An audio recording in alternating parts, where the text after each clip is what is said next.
Yo, what is up, my friends? Welcome back into the podcast. Yet another episode of Crushing Fantasy Football. I am Bryce Lockridge, your host of the show.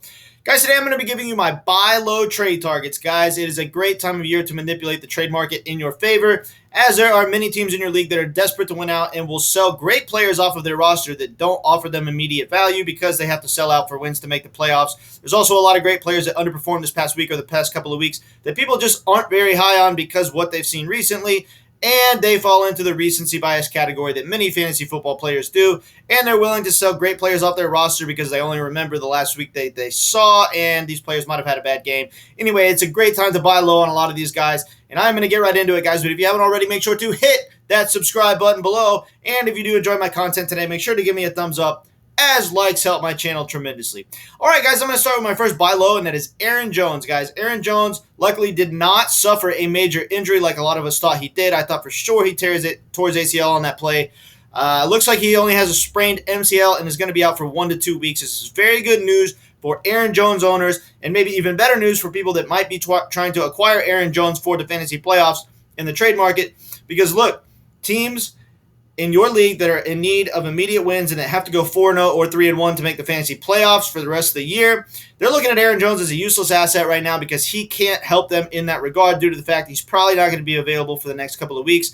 However, if you are already in a really good spot to make the fantasy playoffs, try to grab Aaron Jones off one of these guys' roster. You can get him for next to nothing right now and stash him on your bench, and he will be a great play for the fantasy playoffs once he comes back and is healthy. Next on my list is going to be Elijah Mitchell, guys. Elijah Mitchell carried the ball 27 times this past game. 27 times.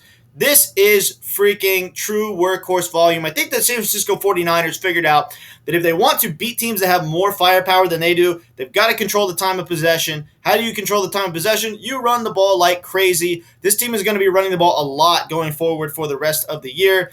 They are what I would consider a run-first team now, and they have an elite receiving weapon in Deebo Samuel to help them move the ball down the field. So Elijah Mitchell's touchdown numbers are going to be decent, I think, going forward due to the amount of volume that he is getting.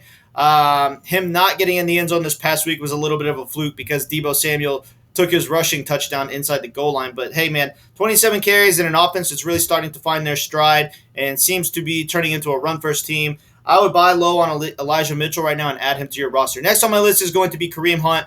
Guys, Kareem Hunt is a great stash for the fantasy playoffs. And look, he doesn't offer any immediate value to people that need to go 4-0 or 3-1 to finish the season because he's still going to be out for at least another couple weeks. So they're looking at Kareem Hunt and probably wanted to trade him for a player that helps him immediately, take advantage of their desperation, give them something for Kareem Hunt that helps them at least a little bit in the short term, and they will gladly sell you Kareem Hunt, and you can stash him for the fantasy playoffs, and you got a running back 1 for next to nothing. All right, next on my list, moving on to the wide receivers, is going to be Tyler Lockett. Guys, Tyler Lockett, we know how good of a deep ball connection he has with Russell Wilson.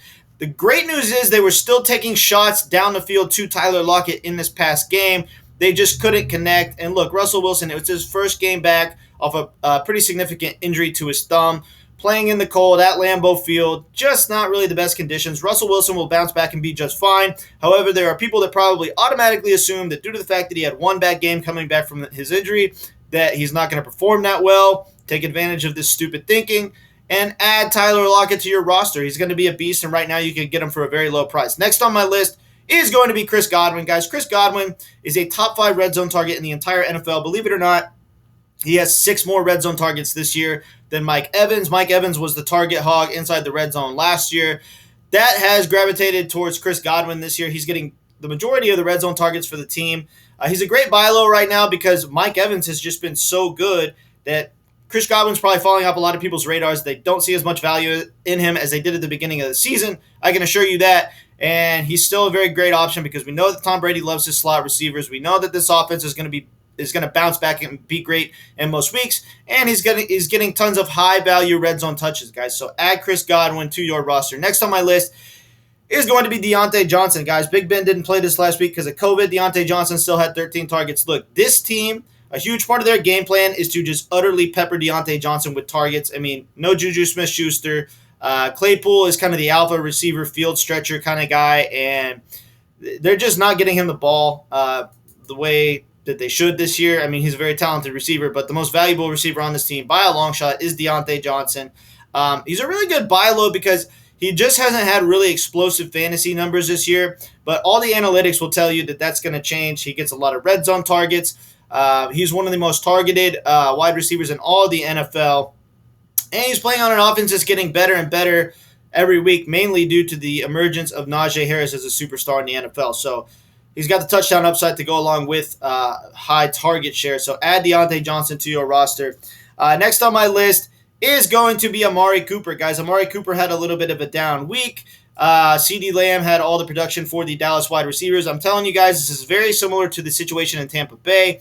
All the receivers are going to kind of flip-flop production weeks throughout the season. I mean, for example, next week it could be all Amari Cooper, and CeeDee Lamb and Michael Gallup could both bust. Michael Gallup could go off, and CeeDee Lamb and Amari Cooper could both bust. Two of the three could do really well, while one of them does nothing or does just okay.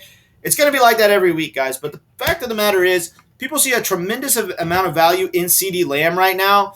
And I'm telling you, from a season-long standpoint, Amari Cooper and Michael Gallup are just as valuable as CeeDee Lamb. They're going to have plenty of games where they outperform him. And right now, you could get them for a wide receiver 3 price, while CeeDee Lamb has a wide receiver 1 price tag. So you could get receivers that are equivalent to the wide receiver 1 that is CeeDee Lamb for a wide receiver 3 price tag. So go after Amari Cooper and Michael Gallup in the trade market. I decided to just put those two together in this video because they're both in a very similar situation as far as their buy low status. Next on my list, final player on my list is going to be Darren Waller, guys. Darren Waller is a great buy low right now. I mean, look, the Raiders acquired Deshaun Jackson, so they have a field-stretching wide receiver, which is the main reason I think that Darren Waller's numbers are going to bounce back. If they didn't acquire Deshaun Jackson, I wouldn't be as confident in this because teams put a lot of attention on Darren Waller and just treat him as a wide receiver. But now with the downfield presence of Deshaun Jackson and the ability of Derek Carr to feed him the deep ball, because Derek Carr is actually a pretty decent deep ball thrower, teams can't put all their attention on Darren Waller. He still gets heavily targeted. He's an alpha male athlete. He could still end up being one of the biggest difference-making players in all of fantasy football. So buy low on Darren Waller while you have the chance. All right, guys, thanks for tuning into the video, and I will catch you all later.